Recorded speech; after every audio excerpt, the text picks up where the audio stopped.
കഴിയുമെന്ന് ഞങ്ങൾ തിരിച്ചറിഞ്ഞപ്പോൾ കർത്താവിന്റെ കരങ്ങളിലേക്ക് ഞങ്ങളുടെ ഭാരങ്ങളെ പങ്കുവെച്ച് ഞങ്ങളുടെ ഭാരങ്ങളെ എടുത്തുവെച്ച് പാപപരിഹാരം വരുത്തുവാൻ കഴിയുമെന്ന ഏകസത്യദൈവമായ ക്രിസ്തുവിലൂടെ സ്വാതന്ത്ര്യം പ്രാപിച്ചവരാണ് ഞങ്ങൾ.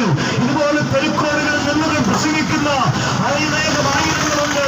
അവരൊന്നും വീടുകളില്ലാത്തവരല്ല, അവരൊന്നും ജോലികളില്ലാത്തവരല്ല, അവരൊന്നും നല്ല കുടുംബത്തിൽ പിറന്നവരല്ല എന്നും നിങ്ങൾ ചിന്തിക്കേണ്ട.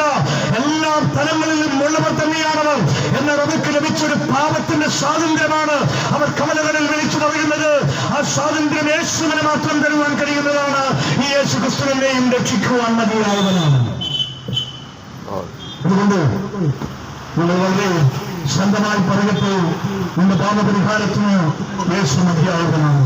നിന്റെ പാപം ചുമന്നുകൊണ്ട് നീ ഇനി യാത്ര ചെയ്യണ്ട. നിന്റെ അകൃത്യങ്ങളെ ചുമന്നുകൊണ്ട് നീ എവിടെ ഇതിനൊരു വിരുന്നുണ്ടാകുമെന്ന് ഓർത്ത് നീ ഭാരപ്പെടണ്ട. പാപത്തിന്റെ മുഖവും പേറി നിന്റെ ജീവിത കഷ്ടങ്ങളിൽ നിന്റെ ജീവിതത്തിന്റെ തകർച്ച നാളുകളിൽ മരിച്ചാൽ മതി എന്ന് പറഞ്ഞ് നീ എവിടെയെങ്കിലും അവസാനിപ്പിച്ചോ എന്ന് പറഞ്ഞ് സാത്താനുവിന്റെ പദ്ധതികൾ കൂട്ടിക്കൊണ്ട് നിന്റെ ചെവിയിൽ മന്ത്രിക്കുമ്പോൾ ഒരു കാര്യം ഇന്ന് രാത്രിയിൽ ഞങ്ങൾ പറയട്ടെ, ഇങ്ങനെ ശ്രദ്ധിച്ചോളണം.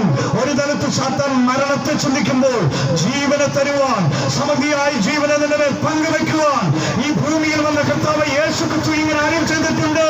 എന്റെ അടുക്കൽ വരിക, ഞാൻ നിനക്ക് ജീവനെ തരും, ഞാൻ നിന്നെ സമൃദ്ധിയായ ജീവനിലേക്ക് നടക്കും. ഏതൊരു ഭാവിയെ രക്ഷിക്കുവാൻ കഴിയുന്ന സമൃദ്ധിയായ ജീവൻ സുവിശേഷത്തിൽ വ്യാപരിക്കുകയാണ്. അതുകൊണ്ട് എന്നെ കേൾക്കുന്ന നല്ല സഹോദരങ്ങൾ